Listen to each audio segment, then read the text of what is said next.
நல்லுசாமி இச்சு வருமா வராது?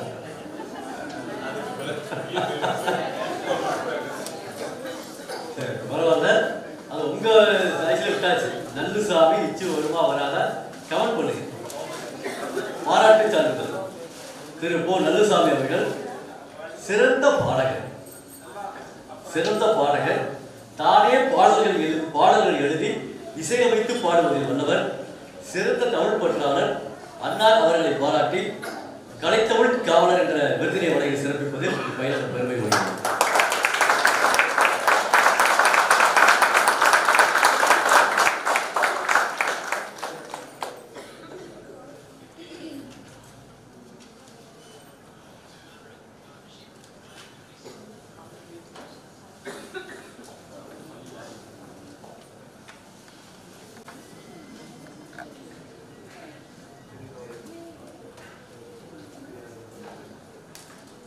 தமிழே தமிழே என் அழகிய மொழியே, தமிழே தமிழே என் அழகிய மொழியே, உயிரில் கலந்த இனிமை உணர்வே, உயிரில் கலந்த இனிமை உணர்வே, அழிவில்லாத அழகிய மொழியே, அழிவில்லாத அழகிய மொழியே, அகிலம் போற்றும் முதல்வியும் நீயே, அகிலம் போற்றும் முதல்வியும் நீயே, தமிழே தமிழே என் அழகிய மொழியே.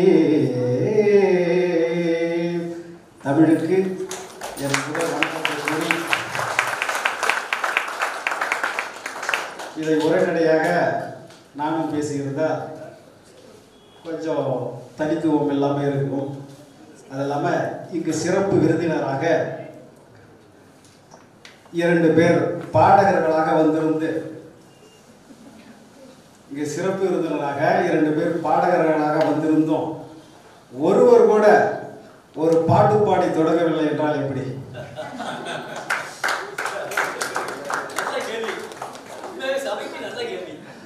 அதனால இப்ப நான் பாடிய இந்த தமிழ் மொழி வாழ்த்து இந்த புத்தகத்தில் முதல் கவிதையா இருக்கு. அதான் அப்படியே பாட்டா பாடிட்டேன். இந்த நிகழ்ச்சியில் கலந்து கொள்வதை என்னுடைய பெருமையாக பாக்கியமாக கருதுகிறேன். இதற்கு வாய்ப்பளித்த தமிழ் தொண்டர் அவருக்கு நான் அப்படிதான் ஒரு பட்டம் நான் தந்திருக்கேன். தமிழ் தொண்டர், தமிழ் காப்பாளர் ஐயா ஆறுமுகம் அவர்களுக்கு என்னுடைய வணக்கத்தை கூறி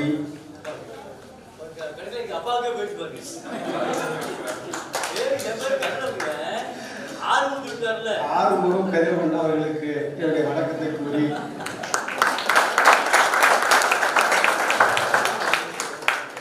இது அவர் வாயாலே வரணும் அப்படின்னு கொஞ்சம் எதிர்பார்த்தேன். சொல்லிட்டாங்க. ஆறு கதிரவன் அப்படின்னு அவருடைய பேர் இருக்கு. அப்போ அவங்க அப்பா பேர் ஆறுமுகமா இருக்குமா அப்படின்ட்டு ஒரு சந்தேகம். இன்னைக்கு இந்த மேடை மூலமா அவர் வாயாலே அதை சொல்லிட்டார். இந்த மேடையில் சிறப்பு விருந்தினராக வந்திருக்கக்கூடிய நாட்டுப்புற மக்கள் இசை பாடகர் தம்பதிகள் இருவருக்கும், தேநீர் இடைவேளை அவருக்கும், ஏன்னா அவரெல்லாம் நான் ஃபேஸ்புக் வீடியோவில் பார்த்துட்டு இருக்கிறேன். இன்னும் இங்கு கலந்து கொண்டிருக்கின்ற உங்கள் அத்தனை பேருக்கும் என்னுடைய பணிவான அன்பான வணக்கத்தை தெரிவித்துக் கொள்கிறேன். முகநூலில் நான் போகும்போதெல்லாம் ஒருத்தர் தமிழ் அங்கங்க தவறாக எழுதியிருக்கிறாங்களே அப்படின்ட்டு சொல்லி வீடியோ போட்டுக்கிட்டே இருக்கிறத நான் பார்த்துக்கிட்டே இருக்கிறேன். ஒரு 2 மணி அப்போல்லாம் உங்கள் சேனலில் வரல. அவர் முகநூலில் போட்ட அந்த புதிதிலேயே எனக்கு அவருடைய வீடியோவை நான் பார்க்குறேன். பார்க்கும்போது 2-3 முறை பார்க்குறேன். ரொம்ப கவனிக்கிறேன். இந்த இடத்துல மயங்கொலி பிழை, இந்த நான் 2 சொல்லி நான் வர இடத்துல 3 சொல்லி நான் போடுறது, 3 சொல்லி நான் வர இடத்துல 2 சொல்லி நான் போடுறது, இதை வந்து மயங்கொலி பிழை அப்படின்னு சொல்லுவாங்க. இதை திருத்துறாரு. அப்புறமா ஒற்று பிழை, இதையெல்லாம் தெரிஞ்சு வீடியோ அவர் போட்டுருக்காரு. இப்போ கொஞ்சம் நாளாக நம்ம பார்த்துக்கிட்டே இருக்கிறோம் அப்படின்ட்டு. அவர் ஒரு நாள் நான் பார்க்கும்போது அவருடைய ஃபோன் நம்பர் ஒரு வீடியோவில் இருந்தது. அது பிறகு நான் அதை குறித்து வைத்திருந்து அவருக்கு ஃபோன் பண்ணும்போது அவர் இந்த ட்ரூ காலர்னு சொல்லுவாங்க இல்லையா, அதில் என்னுடைய பேரை பார்த்து என் பேரை அவர் சொல்லி பேசுகிறார். ஐயா எப்படி பேர் கண்டுபிடிச்சிங்க சொல்கிறீங்க அப்படின்னு. அப்புறமா இந்த மாதிரி ட்ரூ காலர்னு சொல்லுவாங்களா, அதில் வந்தது அப்படின்னா அதில் இருந்து அவருக்கும் எனக்கும் இந்த நட்பு உருவானது. இன்று தான் அவரை நான் முதல் முறையாக நேரில் பார்க்குறேன், அவரும் என்ன நேரில் பார்க்குறாரு. இந்த காரைக்குடிக்கும் நான் முதல் முறையாக இன்று தான் நான் வரேன். நான் வந்து பெரம்பலூர் மாவட்டம் தான், சென்னையில் தான் வேலை பார்க்குறேன். நான் சென்னையிலேருந்து ட்ரெயினில் இங்கே இந்த காரைக்குடிக்கு முதல் முறையாக வரேன். இன்று தான் முதல் முறையாக நேரிலும் அவரை நான் சந்திக்கிறேன். இவ்வளவு நாளும் கிட்டத்தட்ட ஓராண்டு காலமாக போன் மூலமாக மட்டுமே பேசியிருக்கிறோம். அதன் பிறகுதான் அவங்களுடைய யூடியூப் சேனல் தேடி அதில் வந்தார். அதன் பிறகு தொலைக்காட்சிகள்லாம் வந்தார். நான் அவருடைய ஆரம்ப காலத்திலேயே அவருடைய வீடியோக்களை நான் பார்க்க ஆரம்பிச்சிட்டேன். எப்படி பார்க்கணும்னா, நம்ம எது போன்ற உணர்வுகள் எண்ணங்கள் உண்டோ அது போன்ற நபர்களை இந்த பிரபஞ்சம் நமக்கு அறிமுகப்படுத்தி கொண்டே இருக்கும். நீ திருடனா இருந்தீங்கன்னா உனக்கு திருடனால தான் பழக்கமாகிட்டே இருப்போம். நீ ரவுடியா இருந்தா எங்கெங்கெல்லாம் ரவுடி இருக்கிறாங்களோ அவங்க தான் பழக்கமாகிட்டே இருப்பாங்க.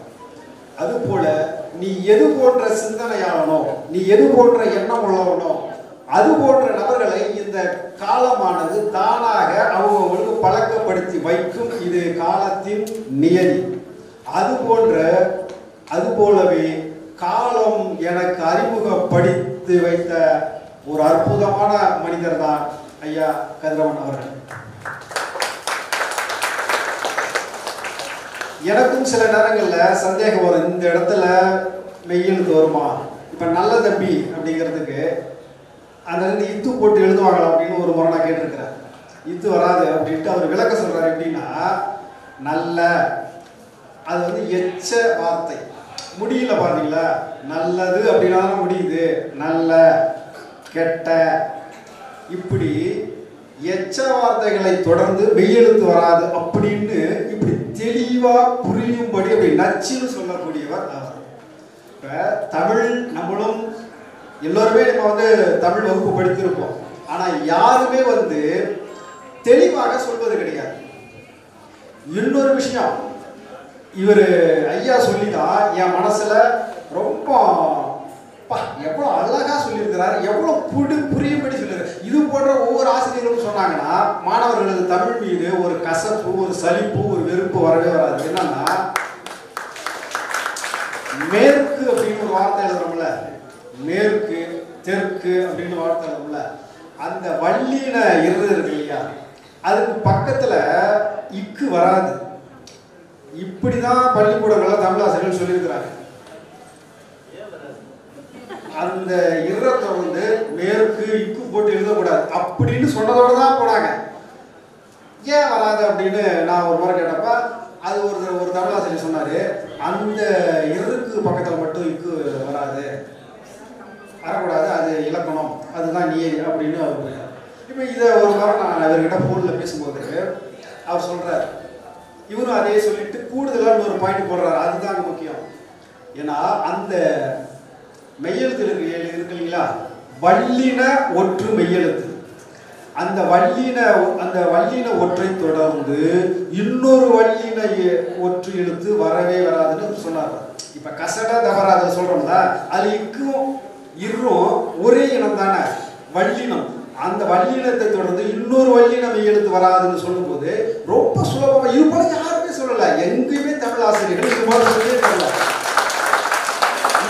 மாணவர்களுக்கு சொல்லிக் கொடுத்தால் கண்டிப்பாக மாணவர்களுக்கு தமிழ் மீது ஒரு, அதாவது ரொம்ப போட்டு குழப்புறாங்க, புரியவே இல்லையே, புரியுற மாதிரி வந்து புரியாம போயிடுது அப்படிங்கிற இந்த ஒரு தடுமாற்றங்கள் வந்து மாணவர்களுக்கு வராது. இவர் மாதிரி சொல்லி தரும். நான் அவர்கிட்ட போன்ல பேசும்போதெல்லாம் ரொம்ப அப்படியே சிரிச்சு பேசி அப்படியே போன்லேயே பாராட்டும், அப்பா உங்களை மாதிரி யாருமே சொல்லுங்க, உங்களை மாதிரி யாருமே சொல்லுங்க அப்படின்னு. அப்புறம் இன்னொரு விஷயம், அவர்கிட்ட போன்ல பேசும்போது இந்த ஓசை சொல்லுவாங்கல்ல, செப்பல் ஓசை, அகவல் ஓசை, துள்ளல் ஓசை, தூங்கல் ஓசை இப்படின்னு சொல்றாங்க. இது வந்து செப்பல் ஓசைனா என்ன அப்படின்னு நானும் நிறைய பேர் கேட்கிறேன். செப்பல் ஓசைனா செப்பல் ஓசை தான், அகவல் ஓசைனா அகவல் ஓசை தான். இது அது எப்படிங்க செப்பல் ஓசைனா அது என்ன, அது ஒளி வடிவில் அப்படி சொல்லுங்க அப்படின்லாம் சில பேரை கேட்டிருக்கிறேன். இப்படி நான் கேட்கும்போது அப்படி இன்னொரு டைம் சொல்கிறேங்க, அப்படி நேரம் இல்லை அப்படின்ட்டு அப்படி அப்படியே மொழி கூப்பிட்டு போனவங்க சில பேர் உண்டு, தெரியலன்னு சொன்னவங்க சில பேர் உண்டு. இப்போ வெண்பா செப்பலோசை அப்படின்னு சொல்லி சொல்லுவாங்க. அந்த செப்பலோசனை என்னன்னா யாருமே சொல்கிறோம். ஆனால் ஐயா ஒரு முறை ஃபோனில் நான் கேட்கும்போது சொல்கிறேன். இப்போ செப்பலோசை அப்படின்னா இப்போ செப்புதல் அப்படிங்கிறாங்கல்ல, பேசுதல் அப்படின்னு அர்த்தம். செப்பு அப்படின்னு தெலுங்குல கூட அந்த அர்த்தம் இருக்கு. செப்பலோசை அப்படின்னா பேசுகின்றது மாதிரியே அந்த ஒலி வருவது, அதுதான் செப்பலோசைன்னு சொன்னாங்க. அடுத்து துள்ளலோசைக்கு ஒரு கவிதையை சொல்லி அப்படி சத்தம் அப்படி எப்படி போகுது பாரு, அது போல இருக்கிறது தான் துள்ளலோசை அப்படின்னு சொல்லி சொன்னார். அவர் சொல்லும் போது அப்படி எனக்கு ஒரு மகிழ்ச்சியா இருந்தது. அந்த துள்ளலோசையில கூட நான் ஒரு கவிதை எழுதியிருக்கிறேன் ஐயாவுக்காக, அதை அப்புறமா வாசிக்கிறேன். அது போல இன்னும் இது போல நிறைய சந்தேகங்கள் நான் அவ்வப்போது அவரிடம் ஃபோன் பண்ணி கேட்கும்போது அருமையாக சொல்லுவார். எல்லாமே சொல்லியிருக்கு, நிறைய முறை அவர்கிட்ட பேசிக்கிறோம் ஃபோனில். அது போல சொல்லுவார். அப்புறம் இன்னொரு விஷயம் அப்படி என்னன்னா, அந்த செப்பலோசை அகவலோசை இதையெல்லாம் தெளிவுபடுத்தி நீங்கள் ஒரு வீடியோ போடுங்கட்டு நான் அவருக்கு கோரிக்கையெல்லாம் ஃபோன்லேயே நான் வச்சுருக்கேன். 2 முறை சொல்லியிருக்கிறேன். ஏன்னா இது வரைக்கும் யாருமே அப்படி வீடியோ போட்டது இல்லைங்க, யூடியூப்பில் இல்லை. கண்டிப்பாக இதை நீங்கள் வீடியோவாக போடுங்க. யான் பெற்ற இன்பம் வையகமும் பெற வேண்டும்னு சொல்லுவாங்க இல்லையா, அந்த கொலை பண்ணி உங்ககிட்ட நான் கேட்டதுனால சொல்லுங்க. இன்னும் எல்லாருமே தெரிஞ்சுக்கணும். அந்த வீடியோவாக நீங்கள் போடும்போது நிறைய பேர் பார்ப்பாங்க, அவங்க எல்லாரும் தெரிஞ்சுக்குவாங்க. யாருமே இப்படி போடலை, நீங்கள் போடுவதாக கூறியிருக்கிறார். இப்போ இன்னொரு விஷயம் நான் அவர்கிட்ட வியப்பாக பார்த்தது என்னன்னா, அவர் சுவர்களில் அந்த எழுத்துப்பிள்ளையை சுட்டி காட்டுறாரு. அப்படி சுட்டி காட்டும்போது அரசியல் கட்சிகள் செய்திருக்கக்கூடிய அந்த தவறுகளையும் அந்த ஒற்றுப்பிழை அந்த பயமொழி பிழையும் கொஞ்சம் கூட ஒரு பயப்படாம, ஐயோ அந்த கட்சிக்காரங்க நமக்கு பிரச்சனை பண்ணுவாங்க அந்த மாதிரிலாம் எதுவுமே அந்த இதெல்லாம் இல்லாம, தமிழுக்கு தொண்டு செய்யும்போது என்ன நமக்கு என்ன தயக்கம், நமக்கு என்ன அச்சம் அப்படிங்கிற அந்த பாரதியார் ஸ்டைலில் பாரதியார் நடையில் அப்புறம் போய் பண்றாரு பாரு. அது எனக்கு ஒரு வியப்பு. ஆளுங்கட்சியாக இருக்கட்டும், எதிர்கட்சியாக இருக்கட்டும், எந்த கட்சியாக இருக்கட்டும், இல்லை புதுசாக தொடங்கின விஜய் கட்சி கூட அவர் தான் முதல்ல சொல்லி நான் யூடியூப்ல பார்த்தேன் இட்டு வரும் அப்படின்ட்டு. இவர் சொன்ன அவங்க நிறைய பேர் சொல்ல ஆரம்பிச்சாங்க.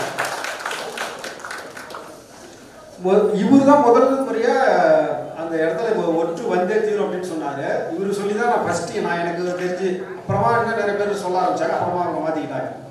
அது போல அந்த பயம் உணர்வு, இந்த பய உணர்வு வந்து தமிழை நேசிக்கும் போது தமிழ் பற்றாளராக நீ யார் இருந்தாலும் அவங்க கிட்ட இதெல்லாம் கூடுதலா வந்து சேரும். இப்ப எப்படின்னா, நம்ம இட்லி வாங்குறோம்னு வச்சுக்க, ஹோட்டல்ல போயிட்டு தானா சட்னி சாம்பார் வந்து தெரியும்ல, சட்னி சாம்பார் சாப்பிட்டா அவங்க நம்ம இட்லி தான் ஆர்டர் பண்ணோம், சட்னி சாம்பார் நம்மளாம் வந்து அவங்கள. அது போல தமிழ் பற்று இருந்தால் அவர்களிடம் நேர்மையான குணம், அவர்களிடம் தேவையற்ற அச்சமில்லாத அந்த உணர்வு, வீரமான உணர்வு, நேர்மையான உணர்வு, இது போன்ற உணர்வுகளையும் தமிழ் பற்றோடு சேர்த்து இறைவன் கூடவே அனுப்பியே வைப்பார். இதுதான் நியதி. இன்னொரு விஷயம், தமிழை முன்னிலைப்படுத்துபவர்கள் எவ்வளவு நீங்க அமுக்கி வச்சாலும், அவங்க வந்து காற்றடித்த பந்தை நீருக்குள் அழுத்தி வைத்திருந்தாலும் மீண்டும் மீண்டும் மேலே வந்து மிதந்து கொண்டே இருப்பதை போல தமிழை முன்னிறுத்துபவர்கள் பிரதிபலித்துக் கொண்டே இருப்பார்கள். இதற்கு பாரதியார் சம்பவம் சொல்லி ஐயாவுக்கு எப்படி சமாதானம் சொல்றோம். நம்மளுடைய தேசிய கீதம் எழுதின ரவீந்திரநாத் தாகூர், பாரதியார் தமிழ்நாட்டில் பாரதியார், வட மாநிலத்தில் ரவீந்திரநாத் தாகூர், இவங்க 2 பேரும் ஒரே காலகட்டத்தில் வாழ்ந்தவங்க. ஆனால் பாரதியார் வெள்ளையனை எதிர்த்து கொண்டே பாட்டு எழுதி கொண்டு கவிதை எழுதி கொண்டு, வறுமை ஒரு புறம், சமுதாய சீர்திருத்தம் இன்னொரு புறம் ஆங்கிலேயர்கள் அடக்குமுறை, இவ்வளவு பெரிய தொல்லையில ஆங்கிலேயரை எதிர்த்து கொண்டிருந்தார்.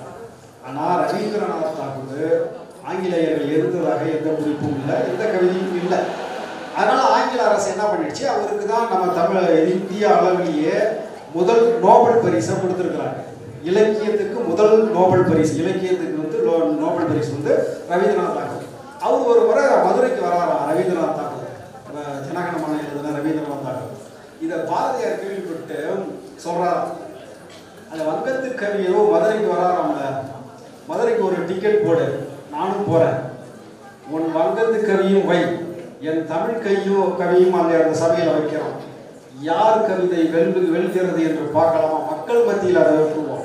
யாருடைய கவிதைக்கு மக்கள் அதிகம் கைத்தட்டுகிறார்கள் என்று பார்க்கலாமா அப்படின்னு பாரதியார் சவால் விட்டு அடுத்து இதை கேட்கும்போது ஏன் அவர்கிட்ட ஒரு தேவையில்லாமல் ஒப்புக்கு போறாரு அப்படின்னு தானே யோசிக்க தோணும். அவர் அடுத்து பாரதியார் சொல்றாரு, வங்கத்து மொழியை விட தமிழ் என்ன அப்படி தாழ்ந்து விட்டதா? அந்த வங்கத்து மொழிக்காக இலக்கிய பரிசு கொடுத்துருக்காங்க அப்படின்னு சொல்லி அந்த பாரதியார் தன்னை முன்னிலைப்படுத்தாமல் தமிழை முன்னிலைப்படுத்தி வா தமிழ் கவிதையா வங்கத்து கவிதையா போட்டு வச்சுக்கலாமா அப்படின்னு பாரதியார் அந்த ரவீந்திரநாத் ஒரு பாத்து கேட்டதாக ஒரு குறிப்பு உண்டு பாரதியார் வாழ்க்கை வரலாற்றில். அதுபோல தமிழை முன்னிலைப்படுத்துபவர்கள், அதாவது தன்னை முன்னிலைப்படுத்தி விளம்பரப்படுத்துவதை விட தமிழை முன்னிலைப்படுத்துபவர்கள் பூவோடு சேர்ந்த நாடும் மணப்பதை போல அவர்களும் மக்கள் மத்தியில் பிரதிபலித்துக் கொண்டுதான் இருப்பார்கள். ஐயாவும் அதற்கு ஒரு உதாரணம். இப்போது அவருடைய இந்த பணிகளை பாராட்டி நான் ஒரு கவிதை எழுதியிருக்கிறேன். சொன்னதை உரைநடைய அப்படியே கவிதையில எழுதியிருந்திருக்கிறேன், அதை வாசிக்கிறேன். தமிழுக்கு தொண்டு செய்யும் நல்லவர் சந்திப்பிலை காண்பதிலே இவர் வல்லவர்.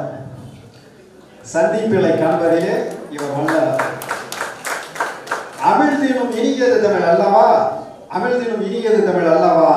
அதில் எழுத்துப்பிழை இருப்பதுதான் நல்லதா? அமிழ்தினும் இனியது தமிழ் அல்லவா, அதில் எழுத்துப்பிழை இருப்பதுதான் நல்லதா? இப்படியே எண்ணி இவர் புறப்பட்டார், எழுத்துப்பிழைகள் கண்டறிந்து விளக்கிட்டார்.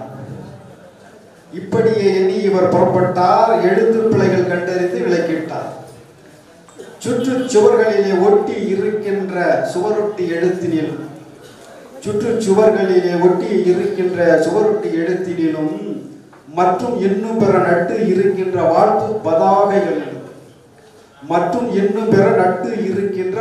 பதாகைகளிலும் குற்றம் இருப்பதை கண்டு திருத்திட சற்றும் தயங்காமல் சங்கடங்கள்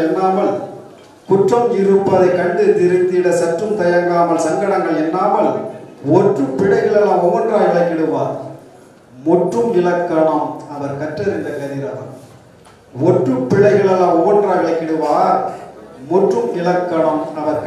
கதிரவன். பற்று தமிழ் கொண்டு பம்பரமா சுற்றி வந்து கற்ற இலக்கணத்தை கனிவுடன் சொல்லி வந்து தன்னால் முடிந்த தமிழ் செய்கிறார், தன்னலம் கருதாமல் கண்டு செல்கிறார். இப்படியே இவர் பணி தொடர வேண்டும், இலக்கண தமிழ்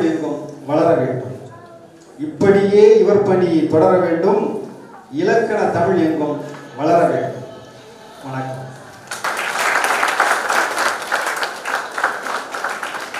இந்த நிகழ்ச்சிக்கு சிறப்பு விருந்தினராக இந்த செந்தில் கணேஷ் ராஜலட்சுமி வந்திருக்கிறாங்க.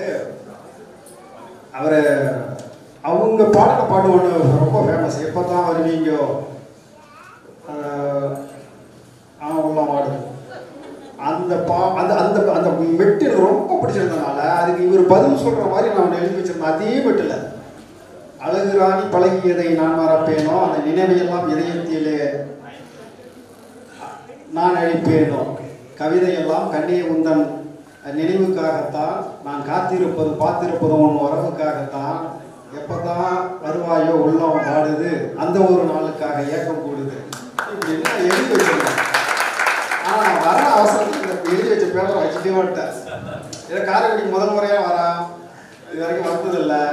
அவர்கிட்ட கொடுக்கலாம், அவங்களுக்கு பதில் சொல்கிற மாதிரி இந்த பாட்டு அதையும் விட்டு உனக்காக காத்திருந்த பல மாசமா இப்படின்ட்டு என்னுடைய சிரிப்பு எல்லாம் வெளிவேசமா, என் உயிரின் உணர்விலே உள்ளிருக்கும் தேவியே, உன்னை பிரிஞ்சு இருப்பதால் நானும் ஒரு பாவியே, உன்னை நெஞ்சில் நினைத்து நித்தம் உங்களுக்கு துக்கத்தில் வாடுறேன், எப்பதான் வருவாயோ உள்ள வாடுது அப்படின்னு வெளியே வச்சிருந்தேன். பாருங்க, ட்ரெயின் ஏறி வந்துட்டு இருக்கிறேன்.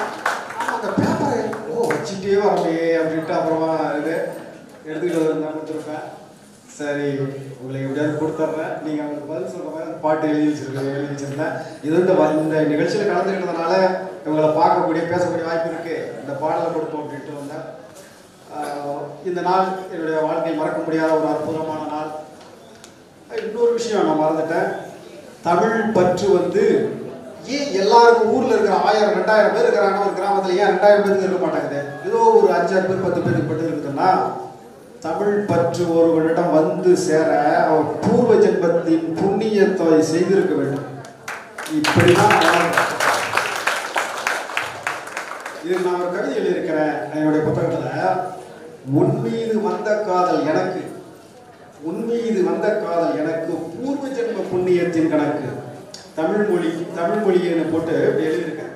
அதோட தமிழ் பற்றோடு இருப்பது பூர்வ ஜென்மத்தில் செய்த புண்ணிய கர்மாவின் பலன்தான். தமிழை நாம் நேசிக்க முடியும், ஒரு தமிழ் பற்றாளராக இருக்க முடியும்.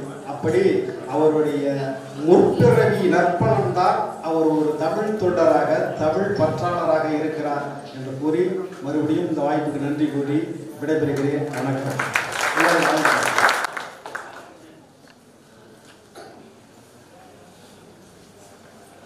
ஒரு பாகம் அங்கு உள்ளத்தில் நிற்பவர், இமைப்போல் தமிழ்காக்க என்று முன்னே நிற்பவர் திரு பாகம் பெரியான் அவர்களை வாழ்த்துரை வழங்குமாறு அன்போடு கேட்டுக்கொள்கிறோம். நமது கல்விச்சாலை தமிழ் பயிலகத்தின் தமிழ் ஆசிரியர் திரு கதிரவன் அவர்கள் திரு பாகம் பெரியான் அவர்களுக்கு சிறப்பு செய்து கௌரவிக்கப்படுகிறார்கள்.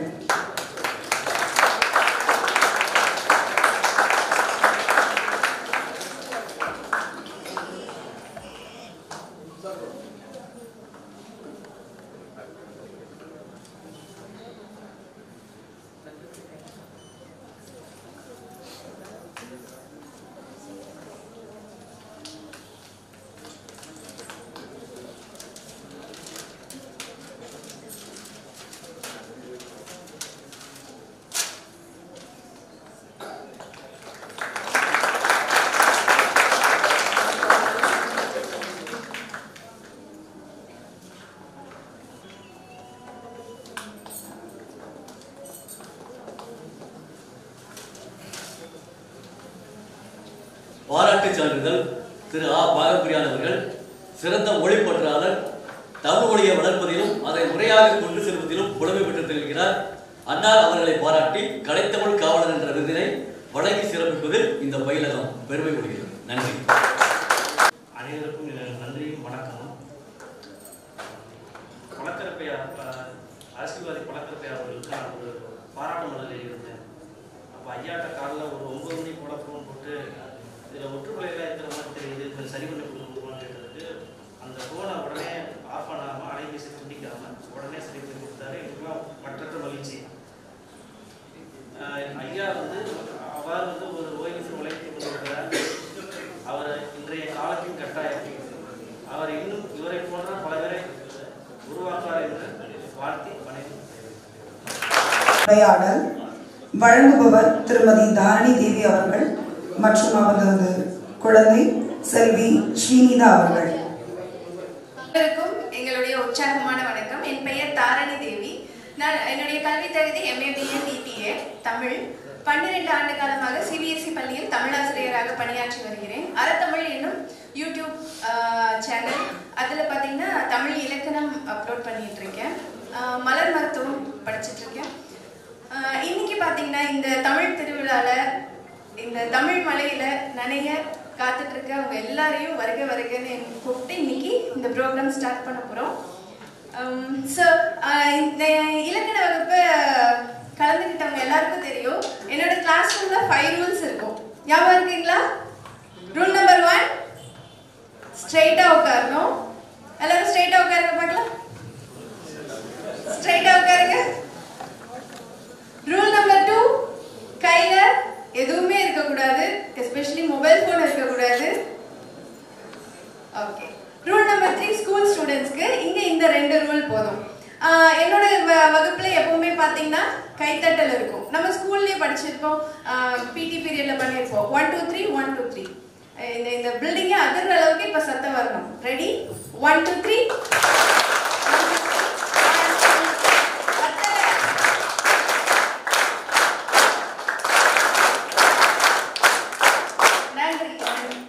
சரி, இப்போ நம்ம நிகழ்ச்சிக்கு போறோம்.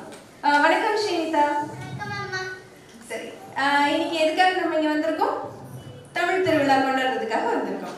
ஸோ தமிழன்னைக்கு அழகான ஒரு பாடல் பாடி இந்த நிகழ்ச்சியை ஆரம்பிக்கலாமா?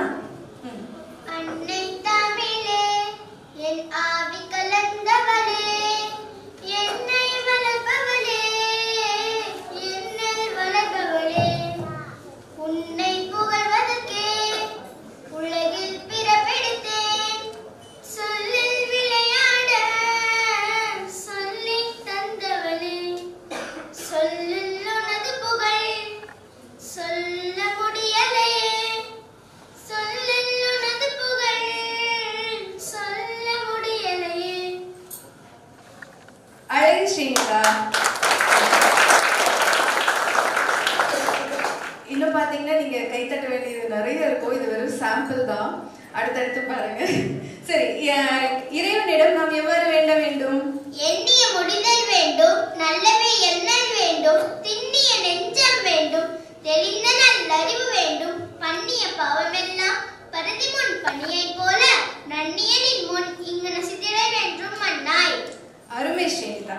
சரி, இந்த வரிகள் யாருடையது? மகாகவி பாரதியாருடையது. சரி, பாரதியார் பராசக்தியிடம் எந்த மாதிரி வீடு வேண்டும் என்று வேண்டினார்?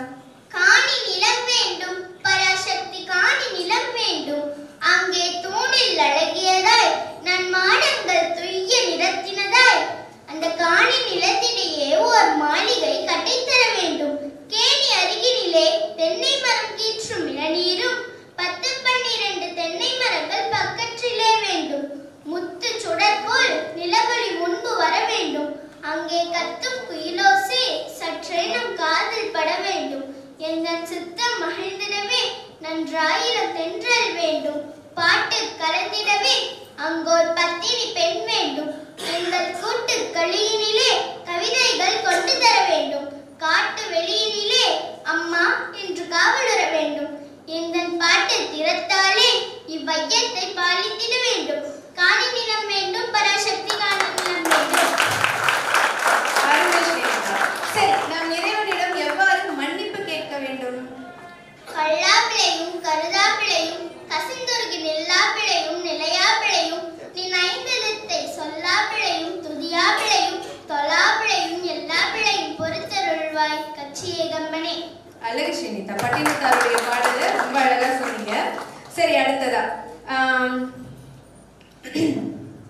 நம்மால் பெரிய பெரிய அறக்காரியங்கள் செய்ய முடியல அப்படின்னாலும் குறைஞ்சபட்சம் நம்ம என்ன பண்ணலாம்? யாவர்க்குமாம் இறைவர்க்கு ஓர் பச்சிலை, யாவர்க்குமாம் பசுவிற்கு ஓர் வாயுரை, யாவர்க்குமாம் உண்ணும் போது கைப்பிடி, யாவர்க்குமாம் பிறர்க்கு இன்சொல் தானே, யாவர்க்குமாம் பிறர்க்கு புன்னகை தானே. இந்த பாடல் எழுதியது யாரு? திருமூலர். இந்த பாடல் இடம்பெற்றிருக்கும் நூலின் பெயர் திருமந்திரம். அருமை ஸ்ரீனிதா. சரி, நீங்க எந்த ஊர்ல இருந்து வரீங்க? உங்க உறவினர்கள்லாம் யாரு?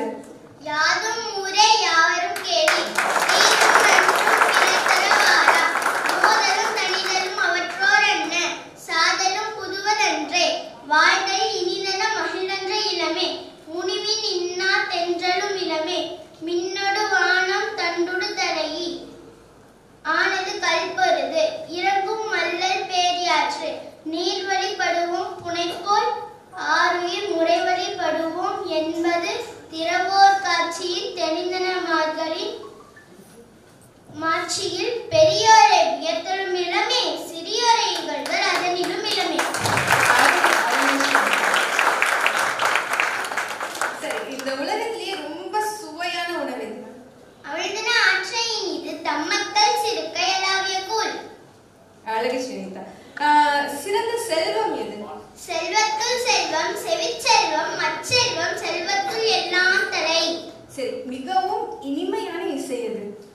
குழலினிது யாழினிது என்ப தம்மக்கள் மழலை சொல் கேளாதோர். சரி, இந்த உலகத்துல யார் உயர்ந்தவங்க, யார் தாழ்ந்தவங்க? பிறப்புக்கும் எல்லா உயிர்க்கும் சிறப்பொப்ப செய்தொழில் வேற்றுமையார். சரி, நமக்கு நிறைய கவலைகள் வருது இல்லையா? அப்படி தனக்கு வர கவலைகள்ல இருந்து நம்ம நீங்கணும், நமக்கு வர கவலைகள் எல்லாம் நீங்கணும்னா நம்ம என்ன பண்ணணும்? தனக்கு உண்மை இல்லாதார் தாழ் சேர்ந்தார் கல்லார் மணக்கவலை மாற்றல் அரிது. அற்புதம் ஸ்ரீமிதா. சரி, ஔவையாரின் ஆத்திச்சூடி தெரியுமா? சொல்லுங்க. அறம் செய்ய விரும்பு, ஆறுவது சினம், இயல்வது கரவே, ஈவது விளக்கே, உடையது விளம்பே, ஊக்கமது கைவிடே, எண்ணெழுத்து இகழே, ஏற்பது இகழ்ச்சி, ஐயமிட்டு உன் ஒப்புரவு ஒழுகே, ஓதுவது ஒளியே, அவ்வியம் பேசே, அக்கம் சுருக்கே. இப்போ ஔவையார் எழுதின ஆத்திச்சூடி உங்களுக்கு எல்லாருக்குமே தெரியும். எங்க அம்மா எழுதின ஆத்திச்சூடி எனக்கு தான் தெரியும். இப்போ எங்க அம்மா எனக்காக எழுதின ஆத்திச்சூடி இப்போ நான் உங்க எல்லாருக்குமே சொல்றேன். புத்தம் புதிய ஆத்திச்சூடி. அனைவரிடமும் அன்போடு பழகுவேன், ஆதரவற்றவர்களுக்கு உதவுவேன், இனிமையான சொற்களையே பேசுவேன், ஈகை திறனை வளர்த்துக் கொள்வேன், உணவை வீணாக்க மாட்டேன், ஊக்கத்தோடு செயல்படுவேன், எளிமையான வாழ்க்கையே வாழ்வேன், ஏற்றமிக இந்தியாவை உருவாக்குவேன், ஐம்புலன்களையும் கட்டுக்குள் வைப்பேன், ஒப்பில்லா தலைவர் வழி நடப்பேன், ஓராண்டிற்கு ஒரு மரம் நட்டு வளர்ப்பேன், அவ்வளவு தவிர்த்து ஆரோக்கியமாக வாழ்வேன், அழகு ஸ்ரீமிதா. சரி, இதுவரை பாரதியாரின் தமிழை கேட்டோம், பட்டினத்தாரின் தமிழை கேட்டோம், வள்ளுவரின் தமிழை கேட்டோம், ஔவையாரின் தமிழையும் கேட்டோம், திருமூலரின் தமிழையும் கேட்டோம். இப்போது கட்டபொம்மன், வீரபாண்டிய கட்டபொம்மனின் தமிழை கேட்போமா? கிஸ்தி திரை வரி வட்டி வானம் பொழிகிறது, பூமி விளைகிறது, உனக்கே கொடுப்பது கிஸ்தி. எங்களோட வயலுக்கு வந்தாயா, ஏற்றம் அளித்தாயா, நீர்பாய்ச்சி நடுவேல் நிலை கண்டாயா, நாற்று நற்றாயா, களை பிரித்தாயா, கழனிவார் உழவர்களுக்கு கஞ்சி கணையம் சுமந்தாயா, அல்ல என்றால் அங்கு கொஞ்சி விளையாண்ட எங்குல பெண்களுக்கு மஞ்சள் அரைத்து பணி புரிந்தாயா, அல்லது நீ மாமனா மச்சானா, மானம் கெட்டவனே, எதற்கு கேட்கிறாய் திரை, யாரை கேட்கிறாய் வரி, போரடித்து நற்குவிக்கும் மேடை நாட்டு உழவர் கூட்டம், பரங்கின் உடலையும் போரடித்து தனைதான் என்னற்கு வேறாக்கிவிடும் ஜாக்கிரதை. அருமை ஸ்ரீமிதா, அருமை. சரி, குணத்திலே மிகவும் சிறந்த குணம் எது? அனைவர் உயிர்களிடத்திலும் அன்போடு இருப்பது. அன்பன் என்றால் என்ன சொல்லுங்க. பைபிள் கொரிந்தியர் 1:13. அன்பு. அன்பு சகலத்தையும் தாங்கும், சகலத்தையும் சகிக்கும், சகலத்தையும் நம்பும், சகலத்தையும் விசுவாசிக்கும். அன்புக்கு பொறாமை இல்லை. நீங்கள் அந்நிய பாஷையில் பேசினாலும், அறிவோடு பேசினாலும், நீங்கள் சம்பாதித்த அனைத்தையும் அன்னதானம் செய்தாலும், அன்பு இராவிட்டால் ஏதும் இல்லை. வெண்கலத்திலே ஏற்படுகின்ற ஓசையைப் போலவே உங்கள் மொழி இருக்கும். அன்பு சத்தியத்தில் சந்தோஷப்படும், அநியாயத்தில் சந்தோஷப்படாது. அன்பு தற்பொழிவை நாடாது, எல்லாம் அழிந்து போகும், அறிவும் கூட அழிந்து போகும். அன்பு சகலத்தையும் தாங்கி நிலைத்து நிற்கும். அன்பை பற்றி அழகாக கூறினீர்கள் ஸ்ரீமிதா. சரி, இந்த வரிகள் யார் எழுதினது? இயேசு கிறிஸ்து. சரி, அவரை பற்றி 2 வரி பாடுறீங்களா? அன்பென்ற மழையிலே அகிலங்கள் அணையது, அதிரூபம் தோன்றினானே, வைக்கோலின் மேலொரு வைரமாய் வைரமாய் வந்தவன் மின்னினானே, விண்மீன்கள் கண் பார்க்க சூரியன் தோன்றும் புகழ் மைந்தன் தோன்றினானே, கண்ணீரின் காயத்தை செந்நீரில் ஆற்றவே சிசுபாலன் தோன்றினானே, அன்பென்ற மழை. கோபம். கோபம் என்றால் என்ன? பிறர் செய்யும் தவறுக்கு நமக்கு நாமே கொடுத்துக் கொள்ளும் தண்டனை தான் கோபம். சரி, ஔவையார் கோபத்தை பத்தி என்ன சொல்லியிருக்காங்க?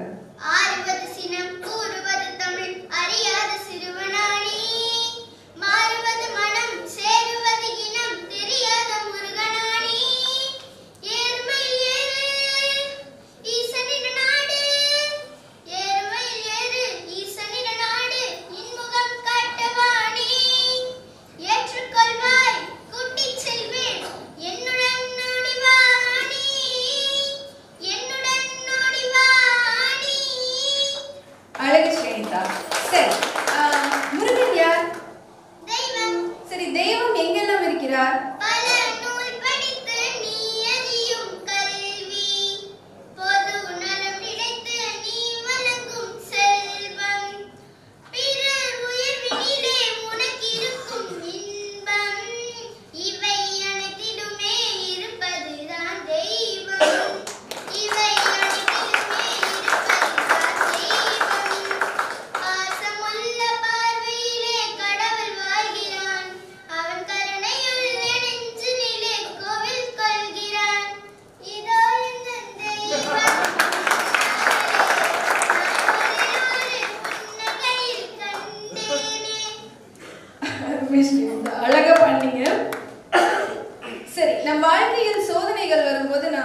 என்னதான் செய்வது?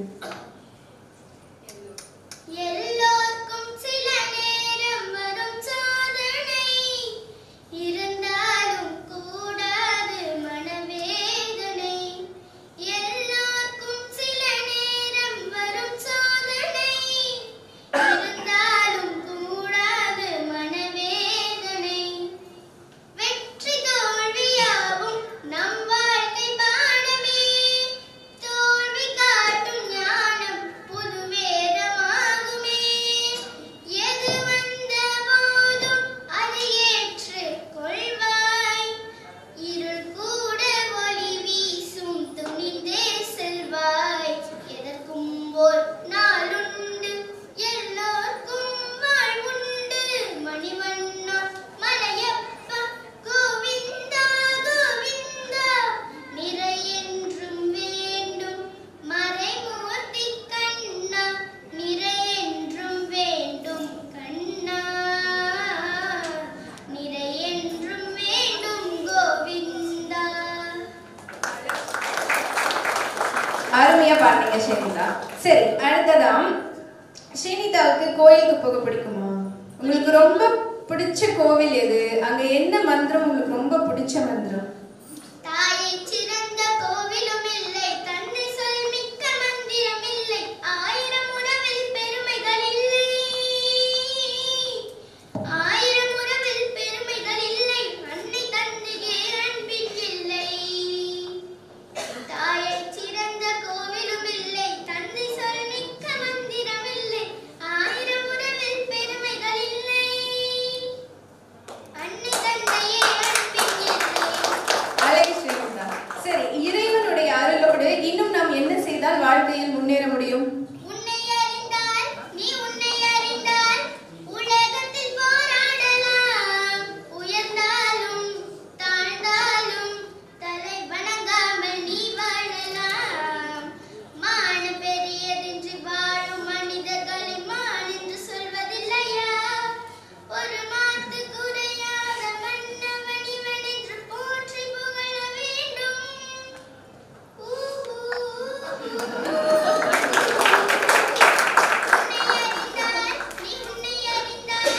உலகத்தில் போராடலாம். உயர்ந்தாலும் தாழ்ந்தாலும் தலை வணங்காமல் நீ வாழலாம். மாபெரும் சபைதனில் நீ நடந்தால் உனக்கு மாலைகள் விழ வேண்டும். தன்னை தானும் அறிந்து கொண்டு ஊருக்கும் சொல்பவர்கள் தலைவர்கள் ஆவதில்லையா?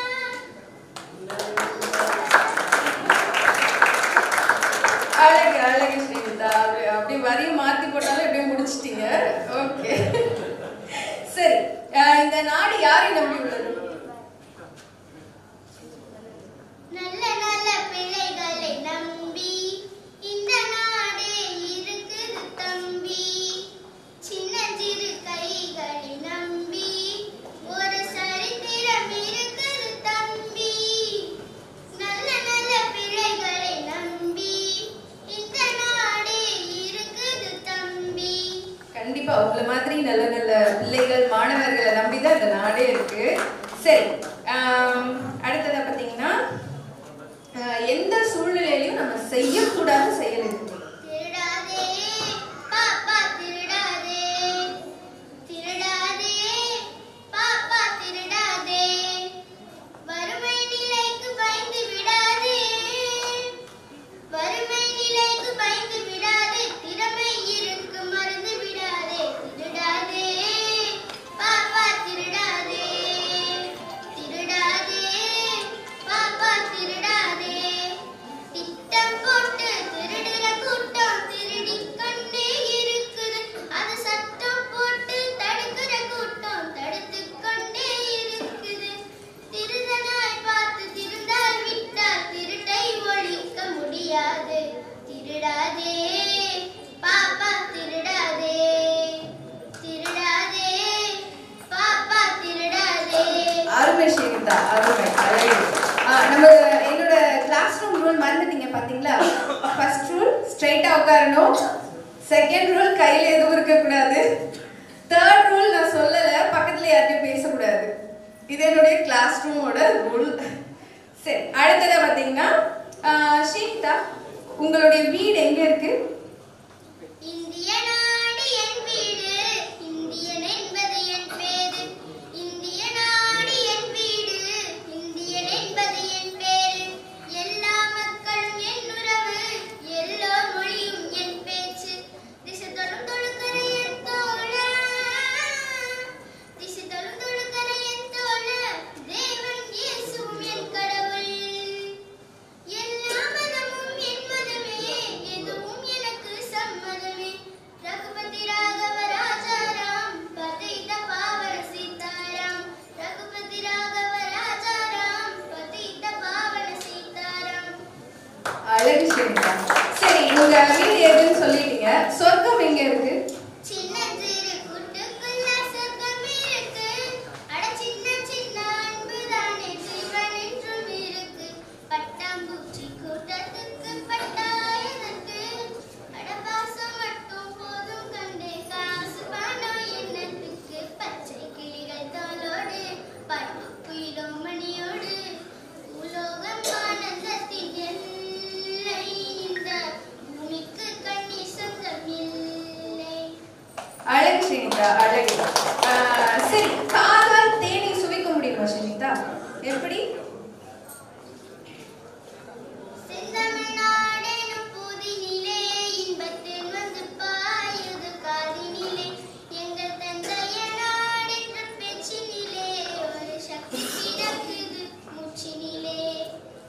அற்புதம் ஸ்ரீதா. சரி, இந்த உலகத்திலேயே எது ரொம்ப அழகானது? அழகே அழகே, எதுவும் அழகு. அன்பின் விழியில் எல்லாம் அழகே. மலை மட்டும் அழகு, சுடும் வெயில் கூட ஒரு அழகு. மலர் மட்டும் அழகு, விழும் இலை கூட ஒரு அழகு. புன்னகை வீசிடும் பாதங்கள் அழகு, வார்த்தையில் தேர்கையில் மௌனங்கள் அழகு. உண்மைக்கு சொல்லிடும் பொய்களும் அழகு, உண்மை அதுதான் மெய்யாய் அழகு. கமதனிசா நிரிசா, கமதனிசா கரிசா. அழகு எவ்வளவு அழகானதுன்னு அழகா சொல்லிட்டீங்க. சரி, அடுத்தது ஒரே ஒரு கேள்வி. நம்ம எவ்வளவுதான் முயற்சித்தாலும் நமக்கான வெற்றி எப்போதான் வரும்? எல்லோருக்கும் ஜெயித்திட காலம் வரும். புல் கூட தம் பூமியை பிளந்து வரும். உன் பாதையில் 1000 திருப்பம் வரும். நில்லாமலே ஓடிடு, இலக்கு வரும். மனமேலே ஏ பூமிக்கிலே, வாசனை நாட்கள் நடுவிலே. என் தோளின் மேலே பாரமில்லை, துணிந்தவன் நடப்பான் கடலிலே. திரும்பி பாரு தினம் தினம், இருக்கு 100 சுகம் சுகம். அழகு ஸ்ரீதா. சரியான நேரத்துல எல்லாருக்குமான வெற்றி சரியான நேரத்துல வந்து கிடைக்கும் அப்படின்னு சொல்லிட்டீங்க. சரி, இந்த அற்புதமான வாய்ப்பையும் வாழ்க்கையையும் கொடுத்த இறைவனுக்கு நம்ம எப்படி சொல்லணும்? நன்றி சொல்றது எல்லாருக்குமே பிடிக்கும். இலே அகிலங்கள் நினையவே அதிரூபம் தோன்றி. சொல்ல போறோம், கொஞ்சம் பொறுத்துக்கோங்க நான் சொல்றது. ரெடி? கருவாக்கி உருவாக்கி என்னையாண்டு காத்தருளும் இறைவா நன்றி. எங்கும் நிறைந்தோனே, எல்லை இல்லாதானே, எங்கே உயர்ப்போதும் என் குலம் காப்பவனே. நெஞ்சம் துணிய துணையாய் வருவாய், நேர்மறை உணர்வுகள் பெருகிடச் செய்வாய். உடலில் உறுதியை பெரிதாய் தருவாய், உனை உணரும் அறிவை என்னுள் அருள்வாய். சுற்றமனைத்தும் காப்பவனே, செய் தொழிலில் ஏற்றம் தருபவனே. எடுத்த செயலில் வெற்றி கொடு, என் ஆற்றல் பெருகிட அருளை கொடு. உருவாக்கி உருவாக்கி